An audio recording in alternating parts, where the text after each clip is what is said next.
Hello hi guys, మీరు చూస్తున్న channel వచ్చేసి శ్రీను కంప్యూటర్ టెక్నాలజీ. ఓకే, ఇవాళ ఏంటంటే ఎంఎస్ ఎక్సెల్లో ఇన్సర్ట్ అనే ట్యాబ్లో ఇదిగోండి వీటి గురించి చెప్తానండి. Pictures, clip art, shapes, smart art. Okay, వీటి గురించి ఇవాళ డిస్కస్ చేసుకుందాం. ఓకేనా.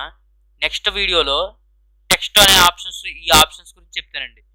దాని నెక్స్ట్ ఇదిగోండి చార్ట్స్ అనేవి ఉన్నాయి కదా, ఈ ఆప్షన్స్ గురించి చెప్తానండి. ఓకే, దాని నెక్స్ట్ వీడియో టేబుల్స్ అండి. ఇది ఈ టేబుల్స్ నేర్చుకోవడం చాలా కష్టమండి, కానీ మీకు ఈజీగా ఎలా నేర్చుకోవాలో చెప్తానండి. ఓకేనా. ఈ టేబుల్స్ కాదండి నేను చెప్పేది, ఇదిగోండి పివట్ టేబుల్స్ అని ఉన్నాయి కదా, ఇవి కొంచెం కష్టంగా ఉంటాయండి. ఓకే, రాయడం ఇక్కడంతా మనం టేబుల్ అది ఫిల్ చేయడం అదంతా కష్టంగా ఉంటుందండి. ఓకే, మీరు ఇది లాస్ట్ క్లాస్లో చెప్తానండి కొంచెం అర్థమయ్యేలాగా మీకు. ఓకే, ఇవాళకైతే ఇది అవగొడతాం. ఓకే, నెక్స్ట్ వీడియోలో ఇది చెప్తానండి.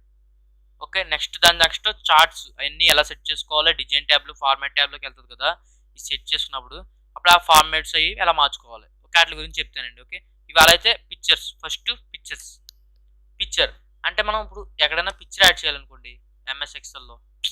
ఇప్పుడు మనం ఇదంతా రాసుకున్నాక ఒక పిక్చర్ యాడ్ చేయాలనుకోండి. పిక్చర్ అనే ఆప్షన్లోకి వెళ్ళి నా పిక్చర్స్, మీ పిక్చర్స్ ఎక్కడ ఉంటే అక్కడికి వెళ్ళండి. ఓకే, ఇక్కడ పైన ఇదిగోండి ఇక్కడ బాక్స్ ఓపెన్ అయింది కదా, ఇక్కడికన్నా వెళ్ళచ్చు, లేకపోతే సైడ్ ఉంటుంది చూడండి, సైడ్ కన్నా ఓపెన్ అవుతాయి. ఓకేనా. ఇప్పుడు నేను ఒక ఫోటో యాడ్ చేస్తున్నాను. ఫోటో ఎలా యాడ్ చేయాలంటే ఇక్కడ క్లిక్ ఇవ్వండి, లేకపోతే కంట్రోల్ పట్టుకుని ఇలా సెలెక్ట్ చేస్తే ఎన్ని మెనీ సెలెక్షన్ అవుతాయండి. ఒకటే క్లిక్ చేస్తే ఒకటే క్లిక్ అవుతుంది. లేదా ఇక్కడ పట్టుకుని ఇలా డ్రాగ్ చేశారనుకోండి ఎన్నైనా సెలెక్షన్ అవుతాయండి. ఓకేనా. ఇప్పుడు ఒక ఛాన్స్ సెలెక్షన్ చేసిన, ఇప్పుడు ఇక్కడ స్టైల్ మార్చాలనుకుంటున్నాను. ఇదిగో రౌండ్లో స్టైల్ మార్చేసాను. ఇప్పుడు సైజ్ తగ్గించుకుని చిన్నది చేసుకుంటున్నది ఫోటో. ఇదిగోండి ఇంత పెద్దగా ఉంది కదా, చాలా చిన్నగా చేసేసాను అనుకోండి. ఓకే, ఇప్పుడు ఇది పైకి వెళ్దాం. ఇప్పుడు ఇది బిగ్ చేసుకుందాం. ఓకే, జూమ్ చేద్దాం. చూసారా ఒక పిక్చర్ యాడ్ అయింది. పిక్చర్ని ఇలాగే కాదండి, మీకు ఇష్టం వచ్చినట్టు ఈ ఫ్రేమ్లో పెట్టుకోవచ్చు. చూసారా ఫ్రేమ్ మారింది. కొంచెం కింద జరుపుదాం ఫోటోని. ఓకే, మీకు కనబడకపోతే మినిమైజ్ చేస్తానండి. మినిమైజ్. ఓకే, మినిమైజ్ అయింది కదా. ఇప్పుడు చూడండి, ఇప్పుడు ఇన్సర్ట్ ట్యాబ్లోకి వెళ్ళండి. ఇదిగోండి చూసారా ఫార్మాట్ ట్యాబ్లోకి వెళ్ళండి. దీని సైజ్ ఇదిగోండి ఇలాగన్నా మార్చుకోవచ్చు. ఓకే, ఇదిగోండి ఇంకా ఉంటాయండి స్టైల్స్. ఇప్పుడు దీని మీద క్లిక్ చేస్తా, ప్రివ్యూ చూసారా, ఇది బాగుంది కదా. ఓకే, ఇది ఇంకా తగ్గించుకోండి. ఎక్కడైనా ఫోటో యాడ్ చేయాలనుకోండి ఇలా యాడ్ చేసుకోవచ్చు. ఓకే, ఇది కట్ చేయాలనుకోండి కట్. మినిమైజ్ అయింది కదా రిబ్బన్, ఇది క్యాన్సిల్ చేసింది. ఓకే, తర్వాత క్లిప్స్ అండ్ ఆర్ట్స్ వీటి మీద క్లిక్ చేశారనుకోండి. ఇదిగోండి ఇక్కడ మనం లోగోస్ ఏదైనా సరే బ్రౌజ్ చేసుకోవచ్చండి.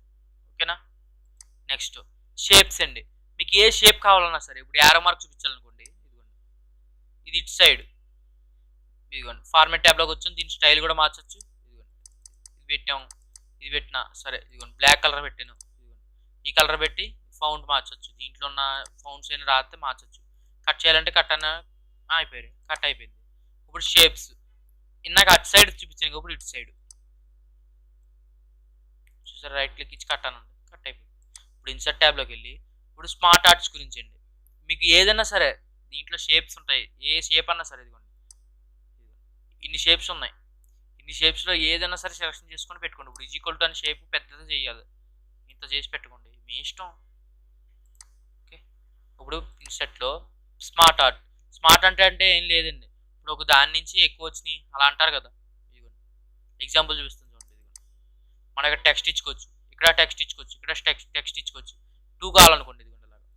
ఇదిగోండి ఈ ఆర్ట్స్ అండి. ఇదిగోండి ఇక్కడ పెట్టుంటే రివ్యూస్ పెడుతుంది చూసారా, కలర్స్ కూడా మార్చుకోవచ్చు. ఇదిగోండి చూడండి వెనకాల ప్రివ్యూ చూపిస్తుంది చూడండి. ఓకే, ఇప్పుడు ఇది మనకి 4 బాక్సెస్ కావాలనుకోండి. 4 బాక్సెస్ ఇక్కడ పిక్చర్ పెట్టుకోవచ్చండి. దీని మీద క్లిక్ చేశారనుకోండి ఒక పిక్చర్ వస్తుంది. ఆ పిక్చర్ని సెట్ చేసుకోవచ్చు. మనకి ఏ పిక్చర్ కావాలన్నా సరే సెట్ చేసుకోవచ్చండి. ఇప్పుడు ఇక్కడ ఇన్ని పిక్చర్స్ సెట్ చేస్తాను. సెట్ చేశాక ఇక్కడ కూడా ఒక పిక్చర్ సెట్ చేద్దాం. ఓకే, సెట్ చేసిన ఇక్కడ టెక్స్ట్ ఇవ్వాలి. ఇచ్చిన ఇక్కడ ఏదో టెక్స్ట్ ఇచ్చేద్దాం. ఓకే, ఇప్పుడు సైజ్ తగ్గించుకోవాలా, ఈ సైడ్ పట్టుకుని చిన్న చేసుకోండి. సైజ్ తగ్గింది. ఇప్పుడు ఇదో పక్కగా డ్రాగ్ చేసుకోవాలంటే ఇక్కడ పట్టుకోండి. ఫస్ట్గా డ్రాగ్ చేసేసి ఇక్కడ వదిలేయండి, అయిపోయి కొంచెం కిందకి రావాలంటే ఇక్కడ డ్రాగ్ చేసుకోండి, చివరి పట్టుకుని అంతే. ఇన్సర్ట్ ట్యాబ్లో స్మార్ట్ ఆర్ట్స్ గురించి చెప్పాను. ఇప్పుడు స్మార్ట్ ఆర్ట్స్ ఇది ఒకటే కాదండి, చాలా ఉంటాయండి. ఇవ్వండి ఇదిగోండి యారో మార్క్ కూడా ఉంటుంది. ఇప్పుడు ఓకే క్లిక్ చేశాను అనుకోండి యారో మార్క్ వచ్చింది. దీంట్లో టెక్స్ట్ ఉంటాయి. చూసారా రైట్ క్లిక్ ఇవ్వండి. కట్ అనండి. కట్ అయిపోద్ది. ఇదిగోండి కట్. ఇది కూడా కట్ అయిపోవాలి. రైట్ క్లిక్ ఇవ్వండి కట్ అనండి. ఓకే కట్ అయింది. ఓకే ఇప్పుడు ఇదొకటి కట్ అవ్వాలి. ఇక్కడ ఈ చివర పట్టుకుని రైట్ క్లిక్ ఇవ్వండి కట్ అనండి. అయిపోయింది. ఓకే ఇవన్నీ ఇన్స్ట్రక్షన్స్ అండి. ఓకే మనం ఏదైనా చెప్పాలంటే ఇక్కడ నుంచి చెప్పుకోవచ్చు. క్లిప్స్, ఆర్ట్స్, ఫొటోస్ ఏదన్నా సరే మనకు షేప్స్ ఓకే సొంతంగా పెట్టుకోవాలన్నా పెట్టుకోవచ్చు. ఓకే ఇమేజెస్ డౌన్లోడ్ చేసుకో పిఎన్జీ ఫైల్ అంటే తెలుసు కదండి. మీకు అవి నెక్స్ట్ వీడియోస్లో చెప్తానండి. పిఎన్జీ ఫార్మాట్ ఈజీగా ఎలా మార్చుకోవాలో. ఓకేనా నా ఎక్స్ప్లెనేషన్ నచ్చితే లైక్ చేయండి, షేర్ చేయండి. ఓకే నేను పెట్టే ప్రతి అప్డేట్ మీరు చూడాలనుకుంటే కింద సబ్స్క్రైబ్ క్లిక్ చేసి బెల్ ఐకాన్ క్లిక్ చేయండి. అప్పుడే నేను పెట్టే ప్రతి అప్డేట్ మీరు చూడగలరు.